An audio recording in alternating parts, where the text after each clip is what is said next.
Premièrement, pour introduire, donc vous avez à analyser un échantillon d'un médicament et vous trouvez dont les valeurs normales sont comprises entre 90 et 110, et là vous vous retrouvez un résultat à 120%. Donc on qualifie ce résultat de résultat hors spécification parce qu'il sort des limites des valeurs normales. Certains analystes, qu'est-ce qu'ils font? Donc ils répètent l'analyse une fois pour obtenir un résultat qui est à l'intérieur, donc et sans pour autant faire de déclaration, et élimine la traçabilité des résultats hors spécification, ce qui constitue une action illégale. Donc,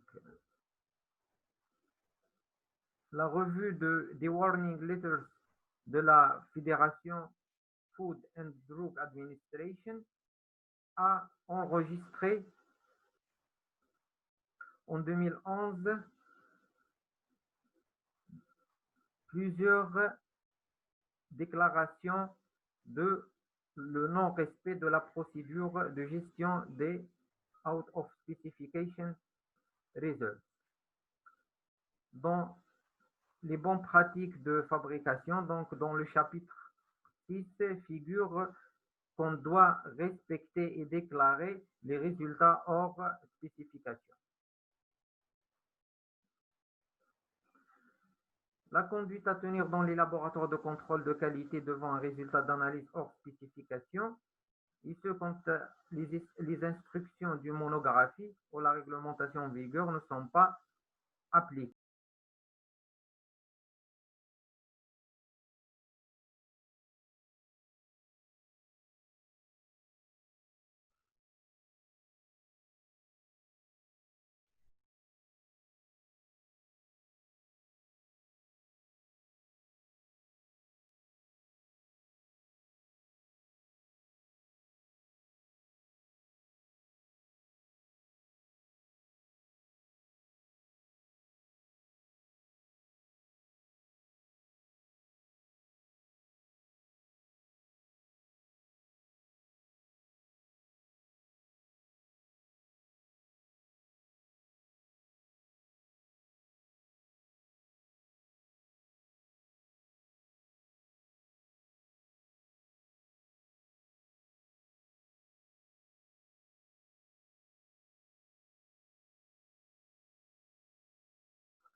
Donc, on va voir aujourd'hui une notion de libération et conformité des lots.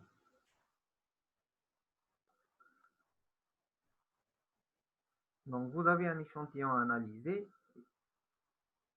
dans un laboratoire de contrôle qualité et vous obtenez un résultat de 120% alors que les valeurs normales sont comprises entre 90 et 110%.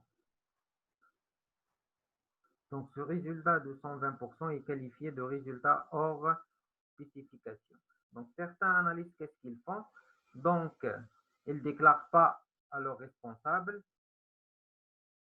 Ils éliminent toute trace de ce résultat hors spécification, c'est-à-dire ils jettent les solutions préparées, ainsi qu'ils effacent les chromatogrammes obtenus et répètent une fois l'analyse afin d'obtenir des résultats dans les normes. Plusieurs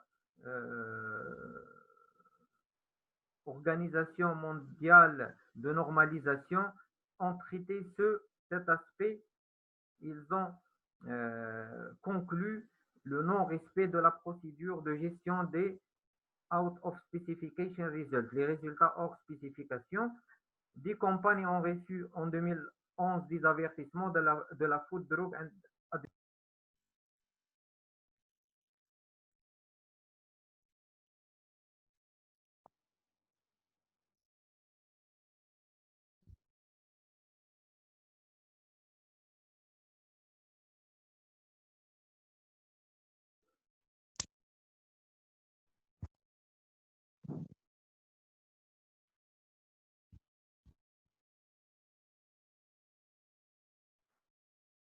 Donc, des compagnies ont reçu en 2011 des avertissements de la Food and Drug Administration relatifs au non-respect du traitement des résultats hors spécification.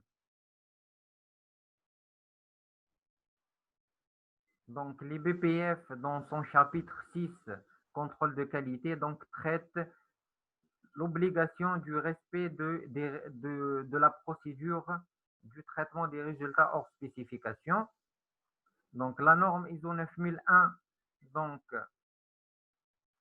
de l'année 2000, exige la maîtrise du produit non conforme et on trouve cette notion dans les BPL, les bonnes pratiques de libération, dans son point 9.2.6.d, évaluation et examen des résultats, et dans l'ECH, l'International Conference on Harmonization.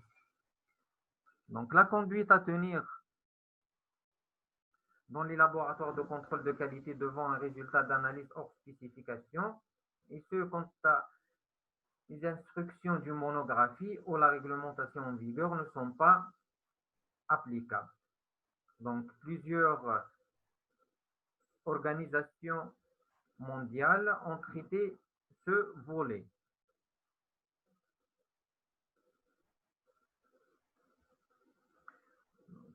Premièrement, on va voir quelques définitions. Donc, résultat, c'est toute donnée d'analyse de l'échantillon traité et vérifié en regard des critères d'analyse. Résultat rendu, ensemble des résultats obtenus par le laboratoire. Et on a le résultat reportable, c'est-à-dire c'est le résultat qui figure sur le bulletin d'analyse.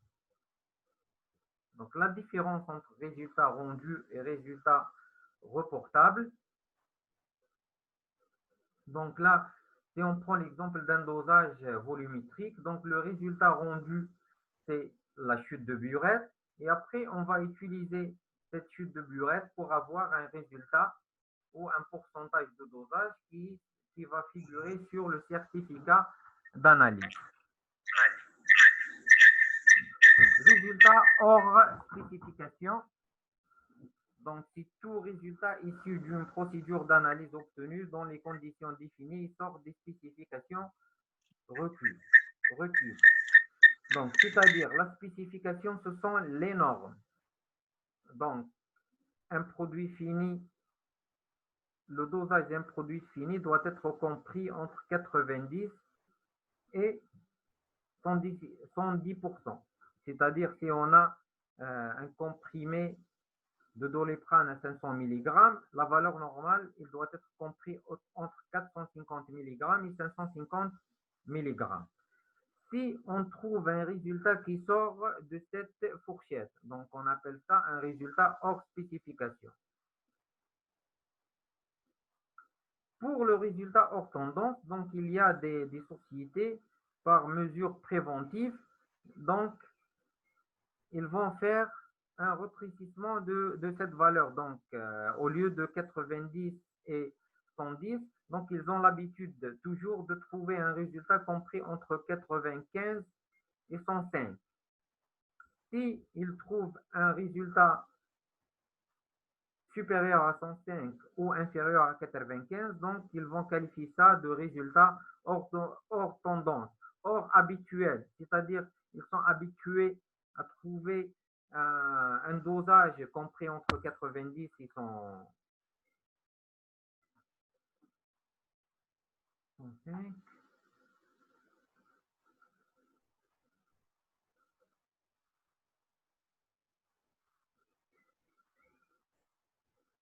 Donc ils vont trouver un résultat hors habituel.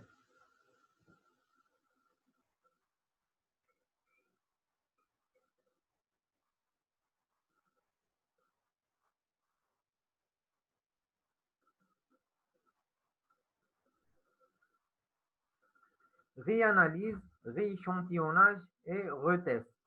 Donc la réanalyse, c'est refaire le test à partir de la même préparation. Un retest, c'est de refaire l'analyse à partir d'une nouvelle préparation. Le rééchantillonnage, c'est de faire un nouveau prélèvement. On a trois concepts. Réanalyse, c'est de refaire le test à partir de la même préparation et à partir du même échantillon. Alors que le retest, c'est refaire l'analyse à partir d'une nouvelle préparation. Le rééchantillonnage, c'est de refaire un nouveau.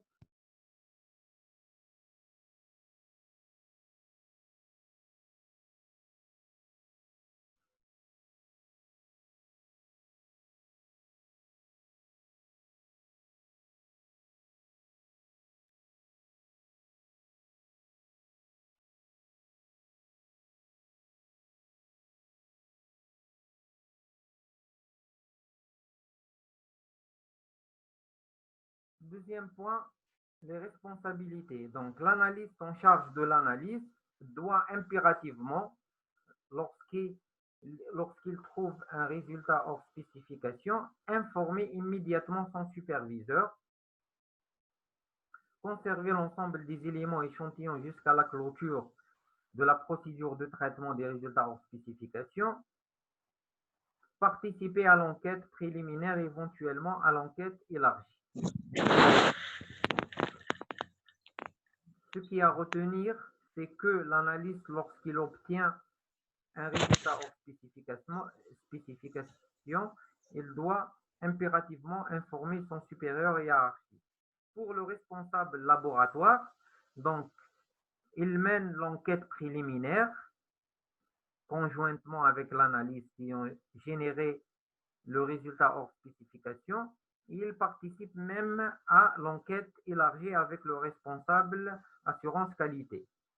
Pour le responsable assurance qualité, c'est en quelque sorte, c'est la pièce maîtresse et c'est celui qui chapeaute toutes ces procédures. Donc, ce responsable est chargé de l'application et le suivi des actions correctives et préventives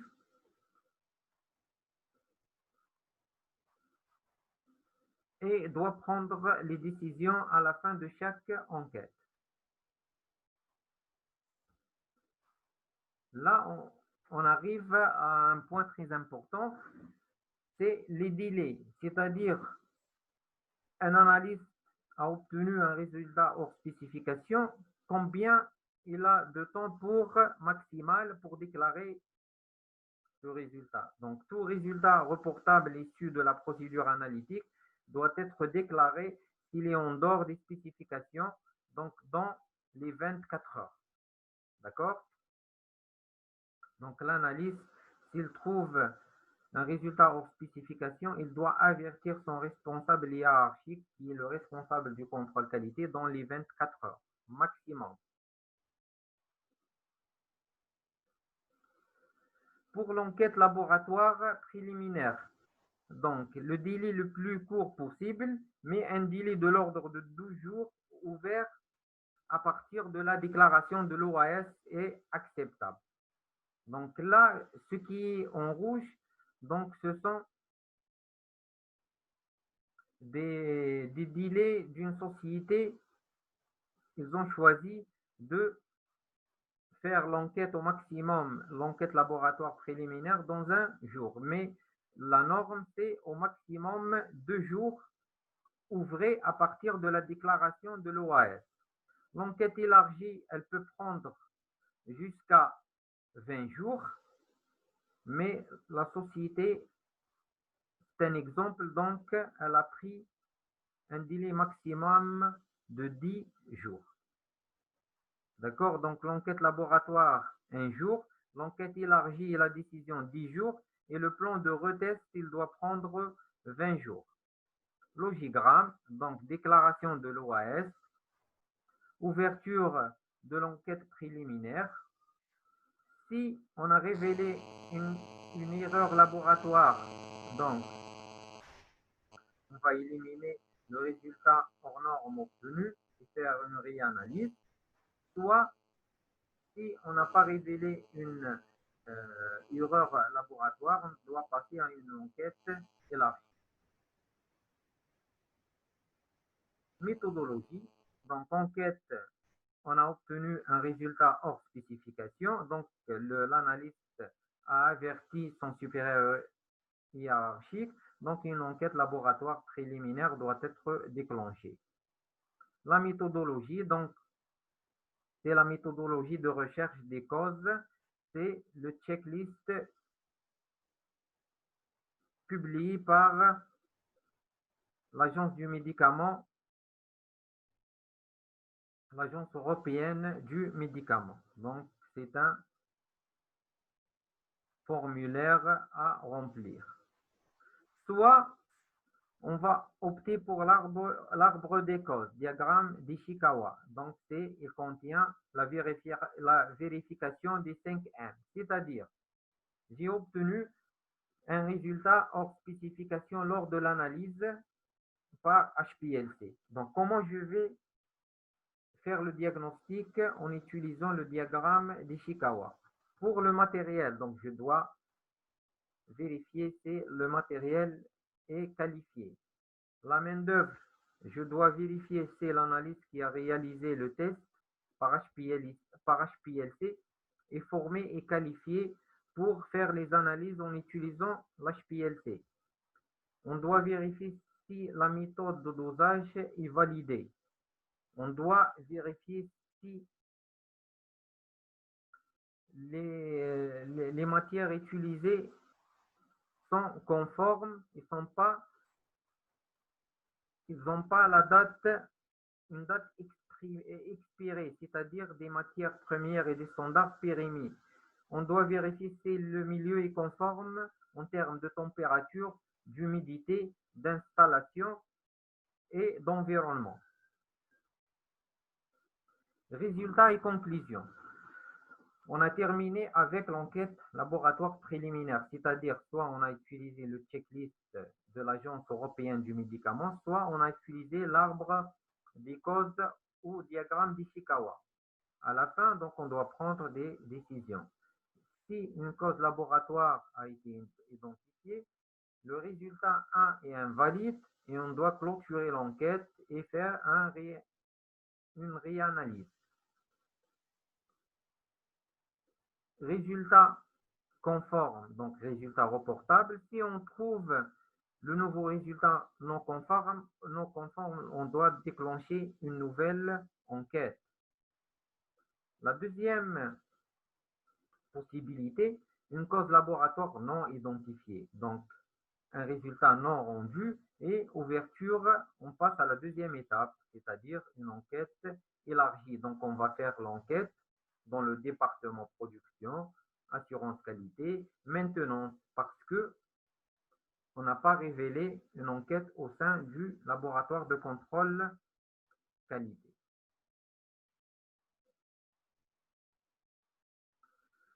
Le cadre de l'enquête élargie, elle est pilotée par l'assurance qualité. Donc, on a dit que c'est la pièce maîtresse dans n'importe quelle industrie pharmaceutique. Elle est menée en parallèle dans les services impactés, laboratoire, production et métrologie ou assurance qualité.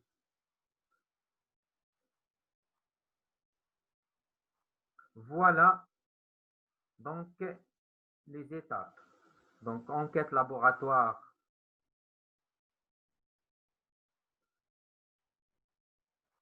cause identifiée,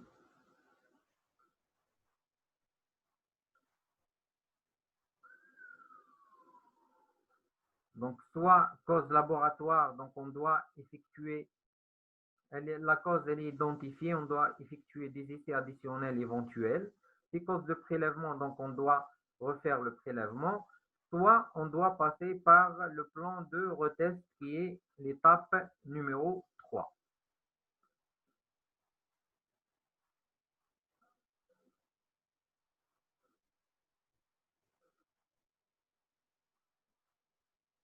Le plan de retest, donc lancé sur demande du contrôle qualité ou de l'assurance qualité. Donc pour le plan de retest, on a 3 types, soit l'approche simplifiée, soit l'approche progressive, soit l'approche basée sur la définition préalable du plan de retest. Approche simplifiée, donc elle s'applique dans le cas de contraintes particulières imposant un nombre restreint de retests, produits en développement, produits analysés chez un prestataire. Donc, cette approche simplifiée, comme son nom l'indique, dans un premier temps, donc, on va faire un retest. Ici, nécessaire un second retest, c'est-à-dire R1, c'est le premier résultat qui est obtenu non conforme. Donc, on va réaliser un premier retest. Si le deuxième retest, il est non conforme, donc décision du laboratoire non conforme, résultat reportable R1. Si ce premier retest est conforme, donc on a le premier non conforme et le deuxième conforme, donc on doit trancher par un troisième test. Si le troisième test est révélé non conforme, donc décision du laboratoire non conforme, et le résultat reportable, c'est le R1. Si le deuxième retest est conforme et le troisième conforme, donc la décision du laboratoire est conforme et on garde le R2. Pour la quatrième proposition, donc, nécessite des essais complémentaires si on obtient le premier test non conforme, le premier retest est conforme, le deuxième retest est conforme et la moyenne elle est non conforme. Donc là, on est obligé de faire des examens complémentaires. Pour l'approche progressive, donc cette stratégie est basée sur un processus en plusieurs étapes qui permet de limiter le nombre de retests. Voilà la première étape. Donc là, dans un premier temps, un seul retest est réalisé. Donc, mais ça dépend du résultat obtenu. D'accord? Donc, si le premier retest donne un résultat non conforme, donc la décision elle est non conforme. Si ce retest donne un résultat conforme, donc là, on doit passer par la deuxième étape. Voilà la deuxième étape.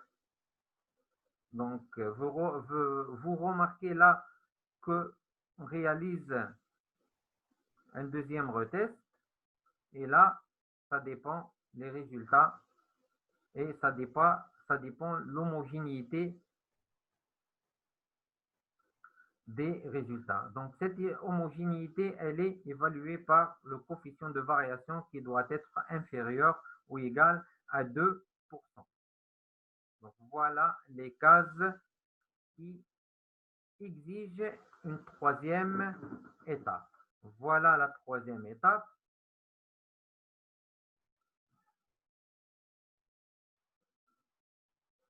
Donc là, on est obligé de réaliser 3 retests.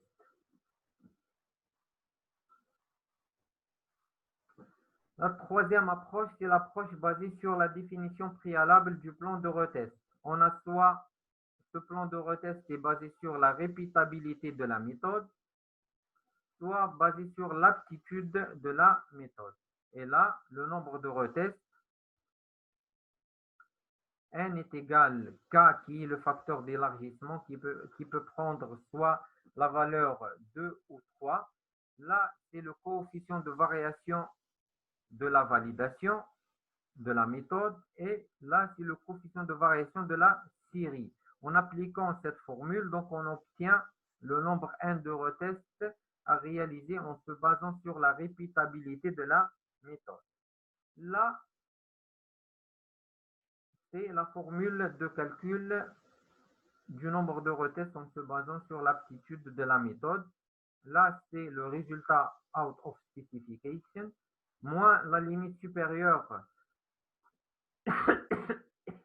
pardon, c'est la limite supérieure de l'intervalle de dosage, 3 écarts types de la méthode, et l'autre valeur, c'est la limite inférieure de l'intervalle de dosage, moins le résultat hors spécification sur 3 écarts types, la méthode, et vous trouvez selon l'intervalle de C, donc vous allez avoir le nombre de retests. C'est-à-dire, si vous calculez ces résultats hors spécification et vous trouvez 3, donc 3 est supérieur ou égal à 2. Donc, vous devez réaliser 3 retests.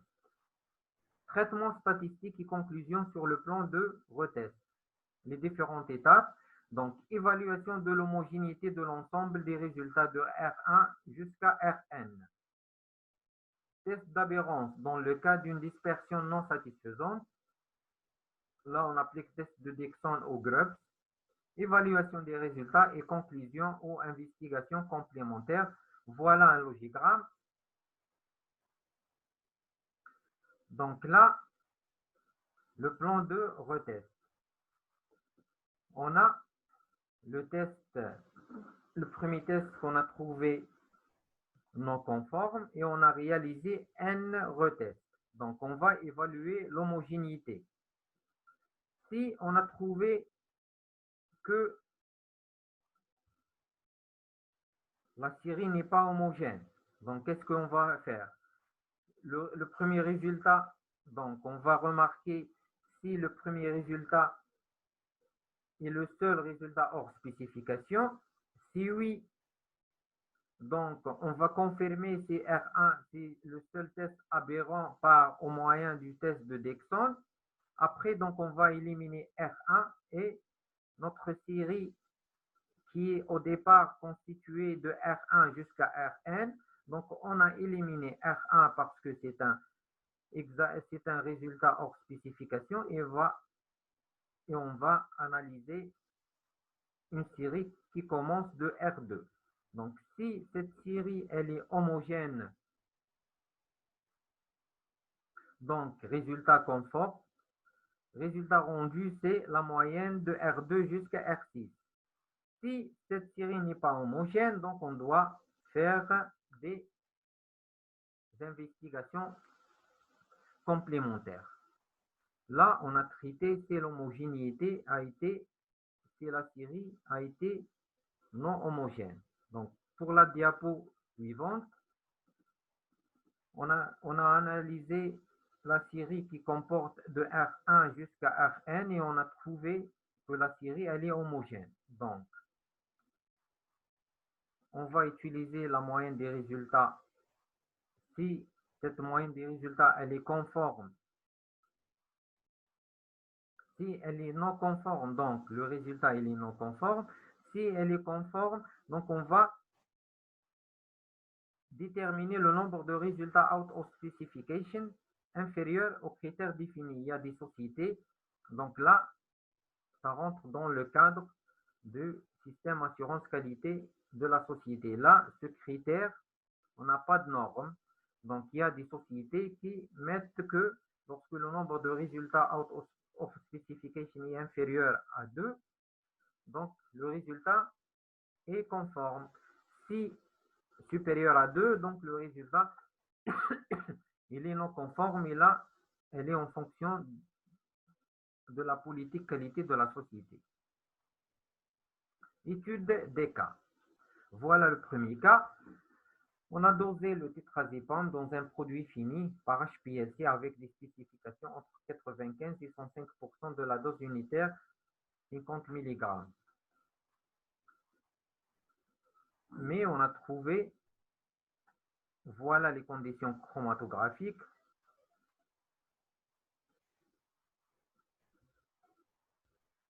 Donc là, on a trouvé un dosage de 0%, alors que les valeurs normales sont comprises entre 95 et 105%. Donc, c'est un résultat non conforme. La première étape, c'est de vérifier l'arbre des 5M. Voilà le schéma matériel. Donc, on doit vérifier les consommables, l'informatique, la qualification. Donc, c'est cause laboratoire non identifiée. Donc, on doit passer par l'enquête élargie. Enquête production, instruction de fabrication, on doit vérifier les étiquettes, la qualification du mélangeur, l'opération mélange et en parallèle, on doit mener une enquête laboratoire élargie.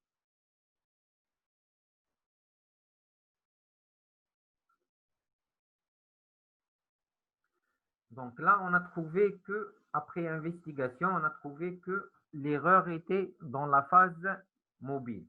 Donc cette phase mobile, elle est constituée de l'acétonitrile et un tampon phosphate. Donc là, cette association, donc, elle a provoqué un colmatage de la colonne. Donc, on a essayé cette analyse avec une nouvelle colonne et une nouvelle préparation de la phase mobile. Donc, on a trouvé un TR de 32 minutes et un dosage de 101% qui est conforme. D'accord?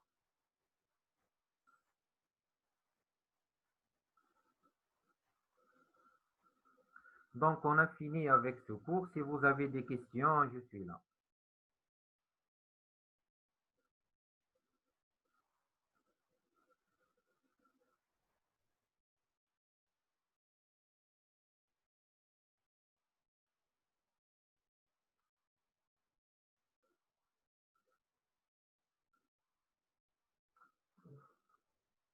Allô, est-ce que vous m'entendez là?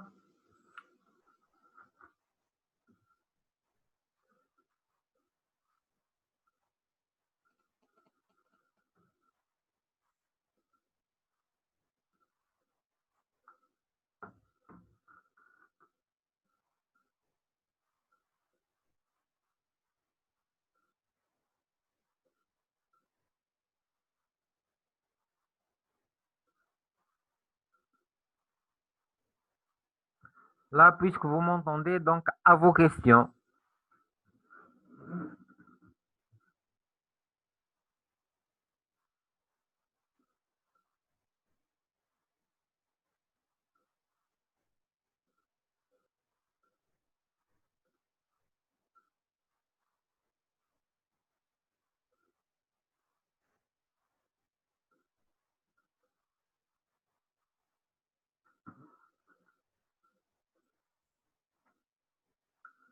Donc, première question, comment on a su que le mélange a provoqué un colmatage? Donc,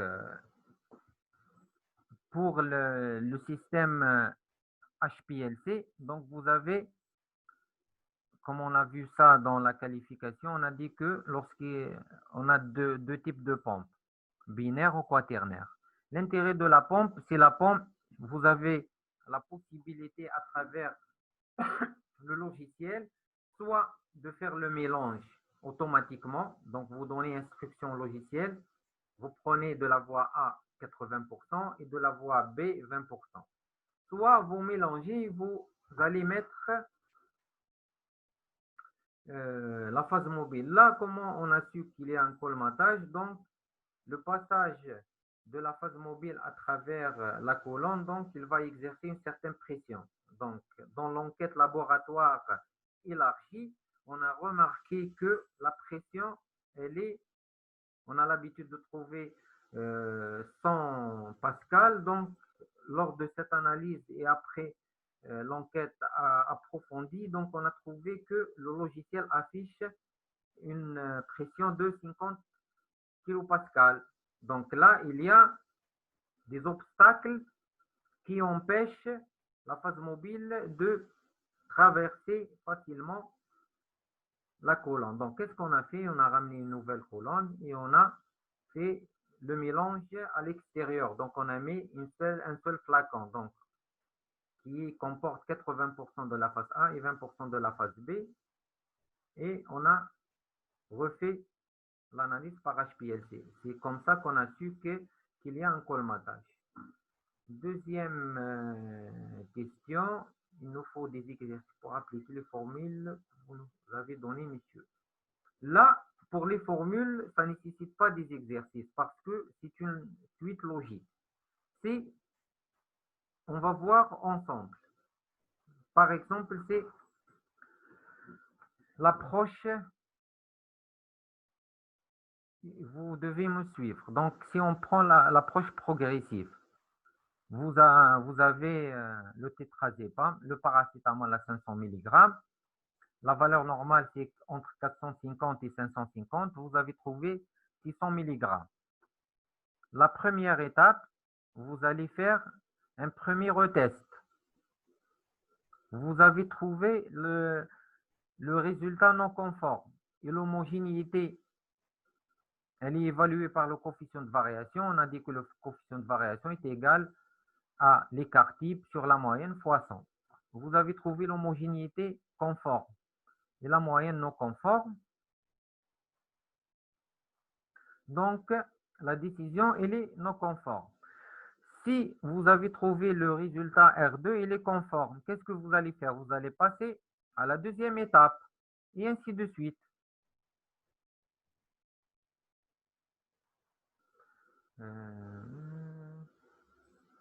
Si vous pouvez nous compléter les deux cas dans le diapo, au moins on aura les idées. D'accord, Ilham.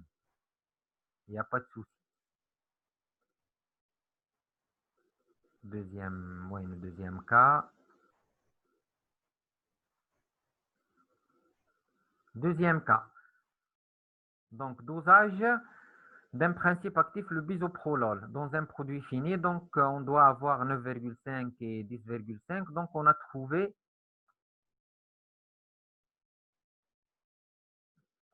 un résultat hors spécification. Donc, dosage, le haut 115%, 110, 111, 112.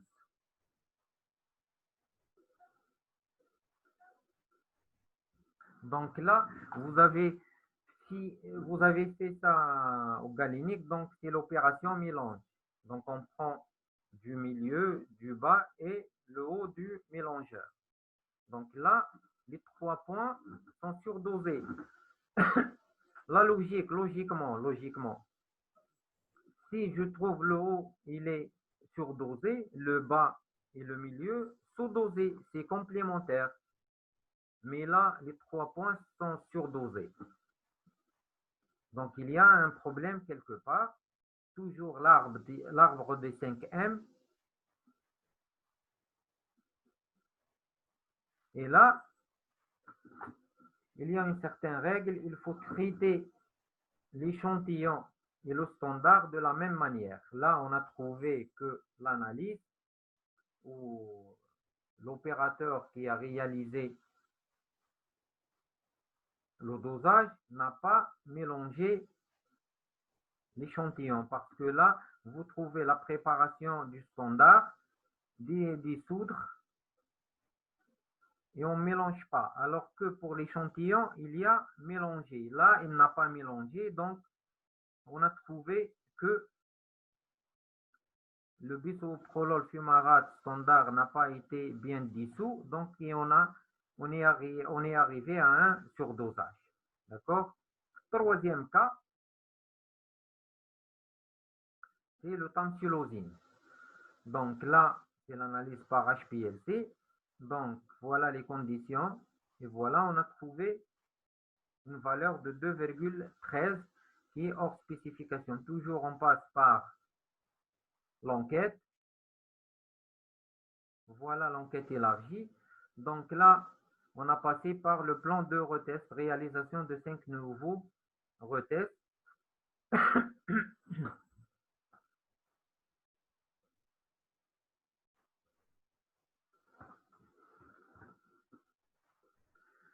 Donc là, c'est l'approche progressive. Donc là, on a le R1, il est non conforme, le R2, il est non conforme, le R3, il est non conforme. Le CV, donc, il est, alors que le CV est non conforme, mais la moyenne, elle est non conforme. Donc, conclusion, non conforme.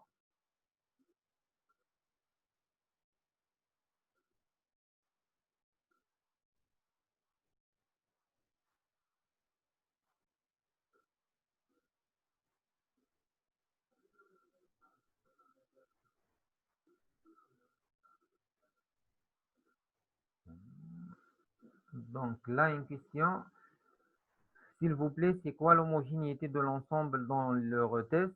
Et pouvez-vous reprendre le plan de retest?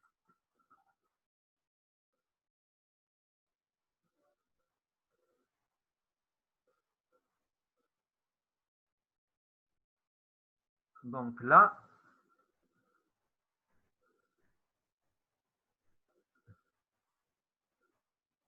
donc on va s'entendre sur quelque chose. Le plan de comment calculer l'homogénéité. L'homogénéité, elle est calculée à partir du coefficient de variation. Le coefficient de variation, c'est l'écart type sur la moyenne fois 100.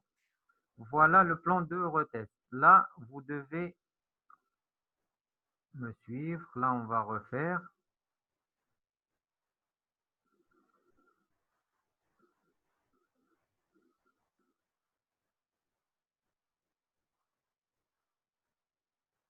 Donc, s'il vous plaît, pour le plan de retest, qu'est-ce que je dois refaire?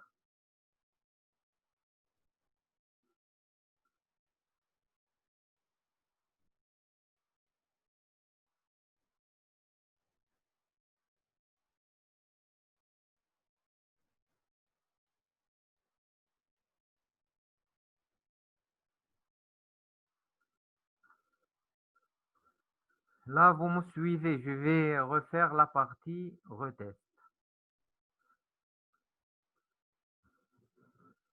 Pour retest, c'est-à-dire qu'on va réaliser des tests complémentaires. Là, pour le nombre, donc il est calculé selon trois approches. L'approche simplifiée, l'approche progressive et l'approche basée sur la définition préalable du plan de retest. L'approche simplifiée, c'est-à-dire, voilà R1, c'est le résultat obtenu, c'est le résultat non conforme. Vous allez faire un deuxième retest.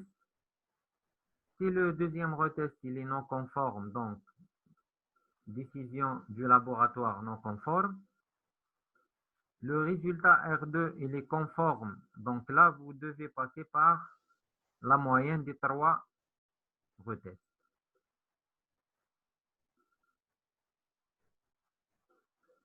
D'accord?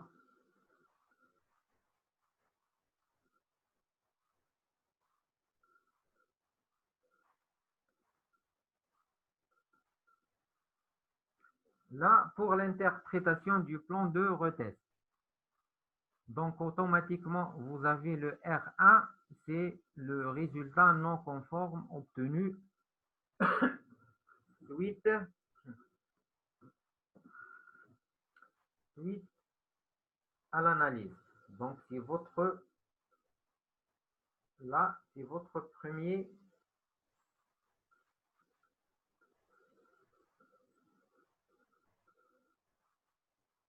Donc, on va le colorer en rouge. Là, vous devez, dans le cadre du plan de retest, réaliser un nombre n de retests. Donc, vous allez une série de résultats de R1 jusqu'à Rn. Vous allez évaluer l'homogénéité de cette série au moyen du coefficient de variation, qui est égal à l'écart type sur la moyenne fois 100. Si vous trouvez un CV inférieur à 2%, donc la série elle est homogène. Donc l'explication c'est le diapo suivant. Et vous trouvez un CV supérieur à 2%. Donc la série n'est pas homogène. Qu'est-ce que vous devez faire? Vous allez analyser votre série. Si R1 est le seul résultat hors spécification, oui ou non. Sinon, c'est-à-dire vous avez plusieurs résultats hors spécification, là, vous devez faire des essais, des investigations complémentaires. Si dans votre série, seul le R1 il est le résultat hors spécification, donc vous allez confirmer ce R1 est le seul résultat aberrant au moyen du test de Dixon et Grubb. Sinon, vous devez faire des investigations complémentaires. si R1 est le seul résultat hors spécification. Donc, vous allez éliminer R1 de votre série et vous allez avoir la série, elle est composée de R2 jusqu'à Rn. Là, vous allez traiter cette nouvelle série. Si vous trouvez qu'elle est non homogène, donc vous devez faire des investigations complémentaires. Si vous la trouvez homogène, donc votre résultat, c'est la moyenne de R2 jusqu'à R6 et c'est un résultat conforme. Là, si votre série de départ, elle est homogène, d'accord? Donc, vous allez faire la moyenne des résultats de R1 jusqu'à Rn. Si cette moyenne, elle est non conforme, donc le résultat, il est non conforme. Si cet résultat, elle est conforme, vous allez voir dans cette série de R1 à Rn combien vous avez de résultats hors spécification. Et là, le critère, c'est-à-dire 2 ou 3 résultats hors spécification, c'est la politique qualité de la société. C'est-à-dire, il y a des sociétés qui imposent un résultat hors spécification minimum 2. Donc là, si vous trouvez le nombre de résultats inférieur aux critères définis, donc votre résultat est conforme. Si vous trouvez qu'il est supérieur, votre résultat il est non conforme.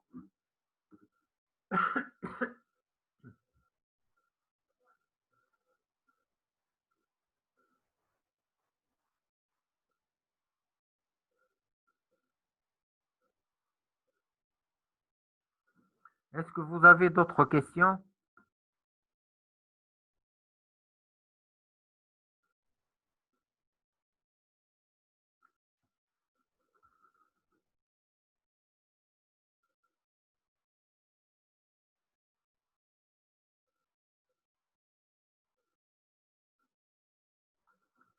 C'est simple, donc j'ai bien détaillé les diapositives. Donc vous devez suivre uniquement. C'est une suite logique.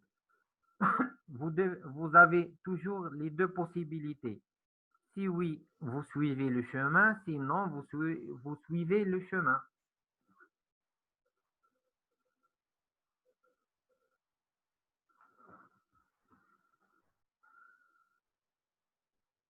Il y a l'écart type, il a sa formule, et le coefficient de variation, il a sa formule.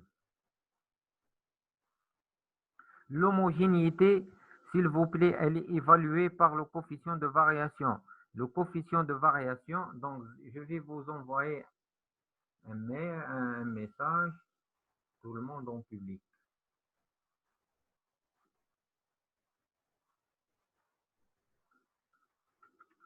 Voilà mon message, homogénéité.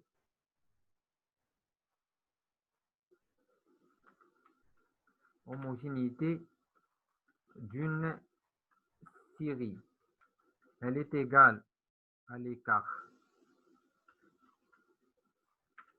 type sur la moyenne fois 100.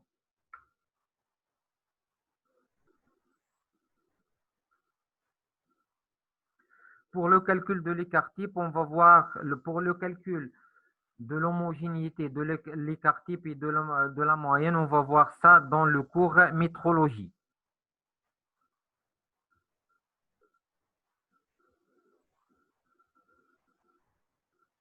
Et on va voir à travers des exemples ces calculs pour ne pas les refaire à chaque fois.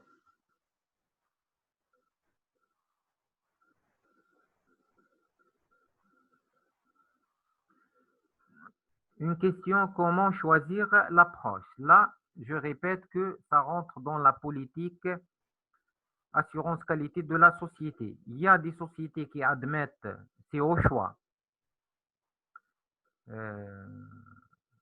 Et logiquement, une société qui est rigoureuse et très sévère, elle choisit l'approche la plus difficile.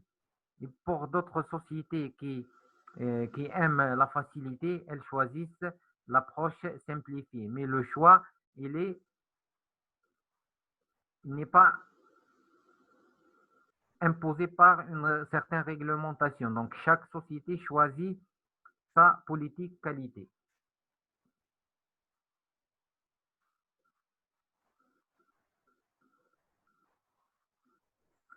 Le schéma résultat conclusion de l'enquête élargie. Quel diapo, s'il vous plaît?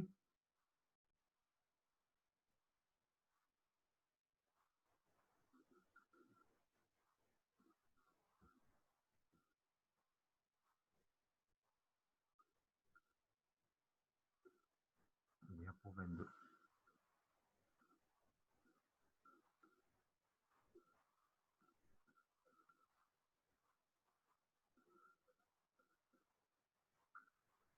Donc là, pour l'enquête élargie, donc on a effectué une enquête préliminaire au sein du laboratoire.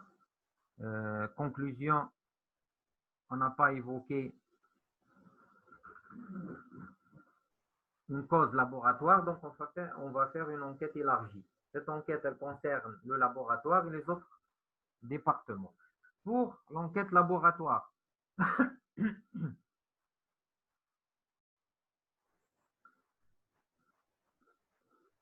si une cause a été identifiée, la cause laboratoire, après l'enquête élargie, on a trouvé que c'est la cause laboratoire qui a été identifiée. On va faire des essais additionnels éventuels.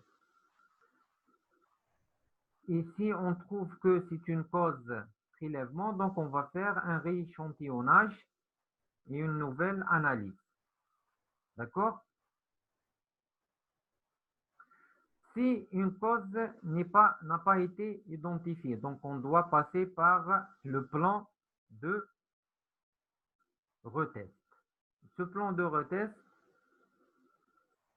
on va traiter les résultats obtenus. Pour l'enquête production, si une enquête production, une cause production a été identifiée, donc le premier résultat est confirmé et c'est un résultat non conforme. Si une cause de production n'a pas été identifiée, donc on va passer par le plan retest.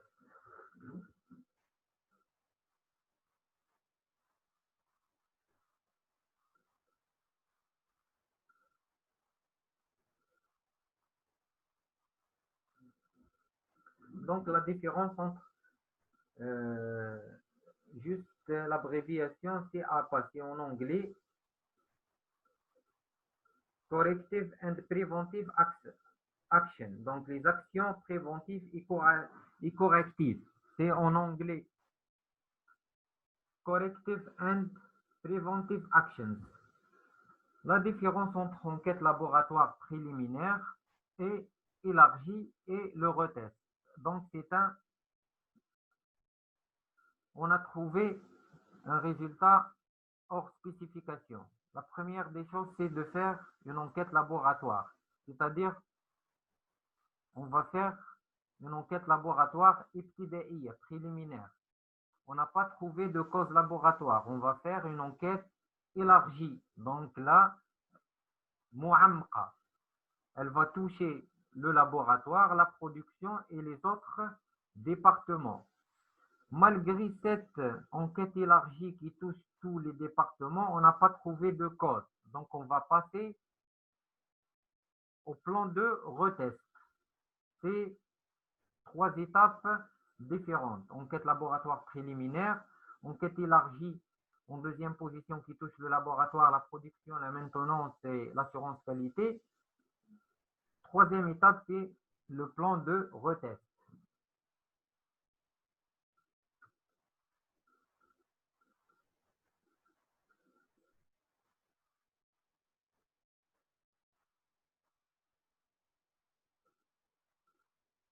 Est-ce que vous avez d'autres questions?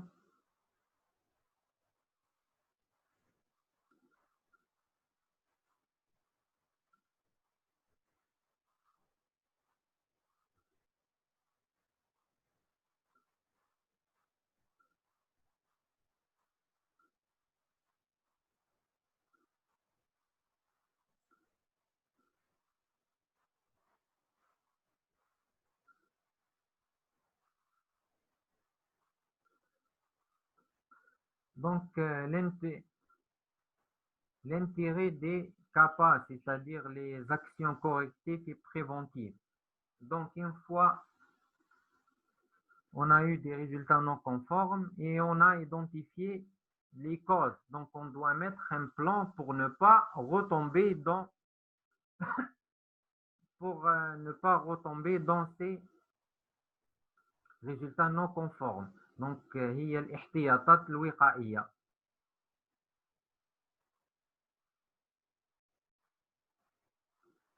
Par exemple, différence entre réanalyse et retest. Réanalyse, donc vous allez faire répéter l'analyse sur la même préparation, alors que le retest, vous allez faire une nouvelle préparation et à partir de cette nouvelle préparation, vous allez faire un nouveau test. D'accord, monsieur?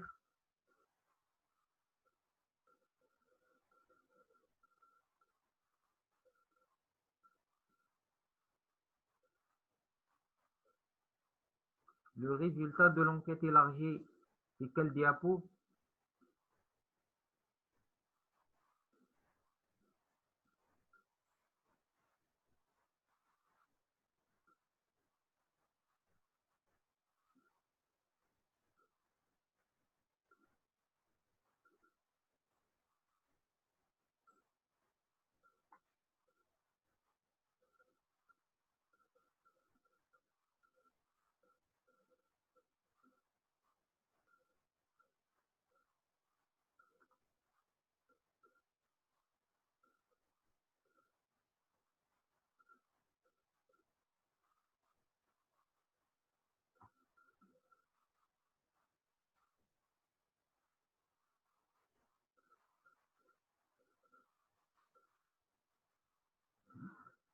Donc, pour le diapo 22, donc c'est on a obtenu un résultat non conforme. On a réalisé l'enquête préliminaire, l'ibtidaïya, l'enquête préliminaire laboratoire. On n'a pas trouvé de cause. Donc, on va faire une enquête élargie, c'est-à-dire une enquête élargie au niveau du laboratoire, au niveau des autres départements. Pour l'enquête élargie au niveau du laboratoire, donc on va faire des essais additionnels et complémentaires. Si on a trouvé une cause laboratoire identifiée, donc il y a une cause prélèvement, donc on va faire un rééchantillonnage, une nouvelle analyse. On passe à la production, donc il y a une possibilité que, par exemple, le mélangeur n'est pas qualifié. Donc là, une cause production a été identifiée. Donc, le résultat hors spécification, il est confirmé. Si une cause de production n'a pas été identifiée, donc on passe au plan de retest.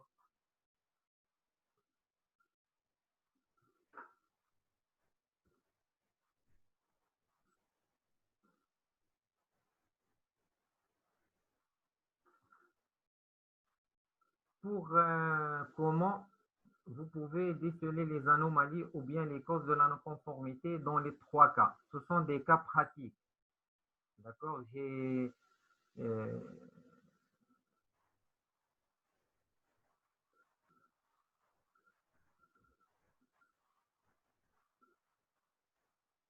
lorsque j'étais responsable contrôle qualité, donc j'ai pu les détecter sur le terrain. Donc ce sont des essais ou des cas pratiques. D'accord? C'est suite à une grande investigation qu'on a pu déceler ces non-conformités. Là, ce sont des exemples et des cas explicatifs.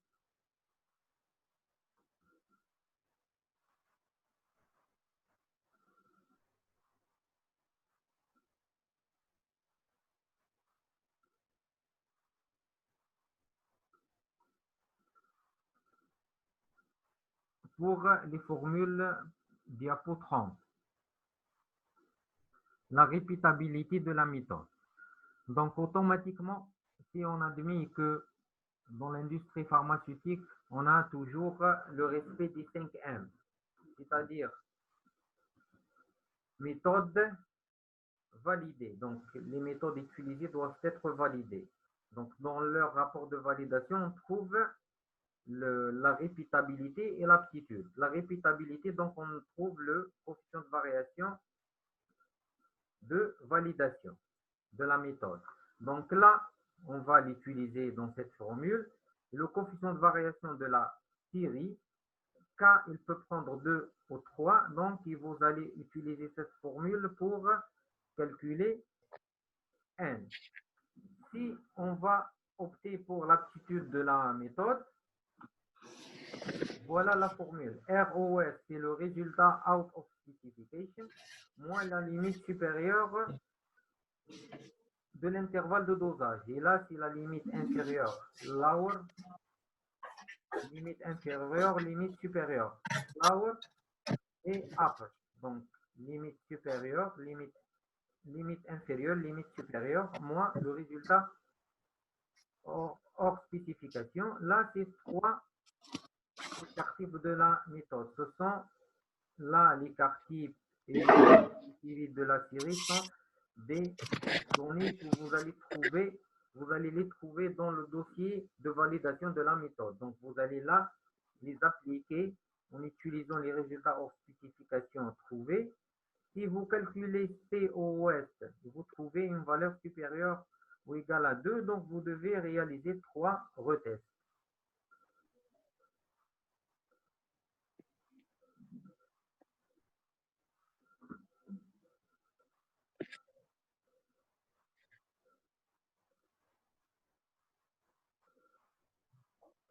Il faut juste, donc même pour les calculs, si je vous donne, par exemple, à calculer le nombre de retests en utilisant la répétabilité, automatiquement, je vais vous donner le CV de validation et le CV de la série et le cas. Pour l'aptitude, je vais vous donner l'intervalle et l'écart type de la méthode. D'accord?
Est-ce que vous avez d'autres questions?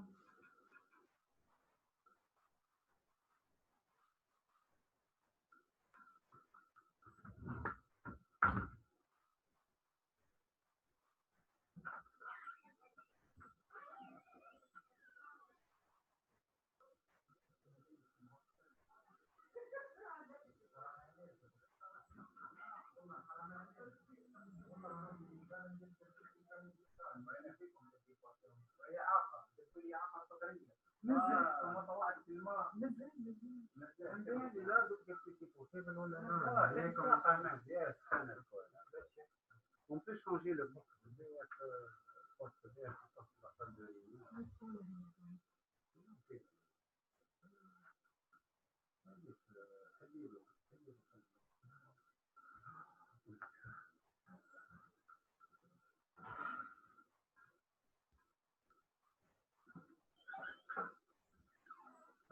Donc, une question, ça veut dire quoi? Le COF, c'est le coefficient de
Là, pour la diapositive 30, c'est vous trouvez minimum, donc parce que vous allez trouver deux valeurs. Cette valeur et cette valeur. Donc, vous allez prendre la valeur la plus petite. Une très bonne question. D'accord? Pour le calcul du nombre de retests, en se basant sur l'aptitude de la méthode, donc vous avez mis minimum et deux valeurs parce que vous allez calculer la première valeur en utilisant la limite supérieure de l'intervalle et la limite inférieure de l'intervalle. D'accord?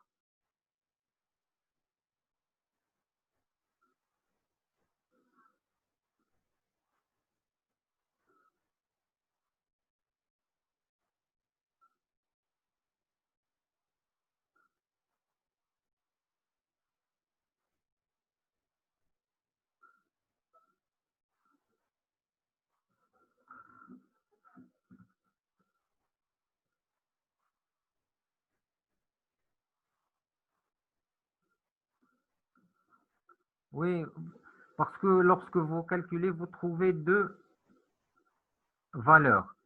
La première valeur en utilisant la formule ROS moins LSL sur 3 sigma méthode et l'autre valeur. Donc, vous, entre les deux, vous allez prendre la plus petite.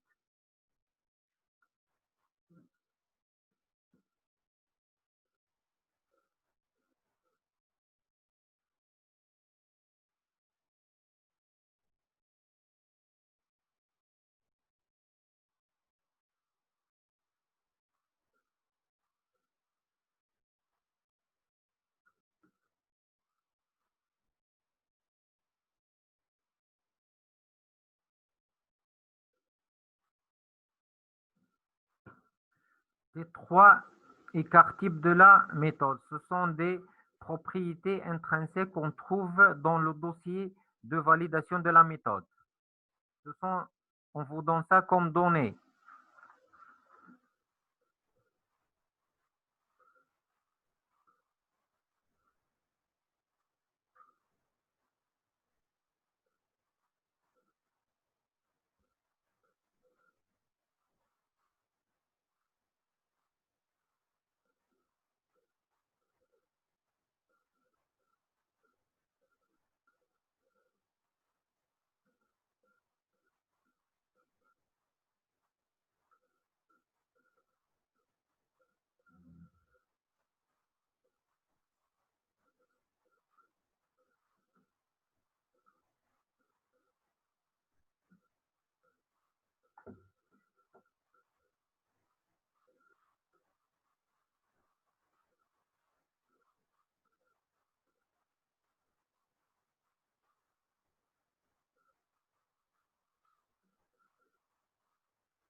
Pour l'intervalle, c'est selon la valeur trouvée lors du calcul de COS, selon le coefficient des résultats hors spécification trouvés. S'il est compris entre 0,67 et 1, vous devez faire 5 retests. S'il est compris entre 1 et 1,33, vous devez faire 4 retests. S'il est compris entre 1,33 et 2, vous devez faire 3 retests. Si ce coefficient est supérieur à 2, vous devez faire 3 retests.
دي كان عايزتها أصلا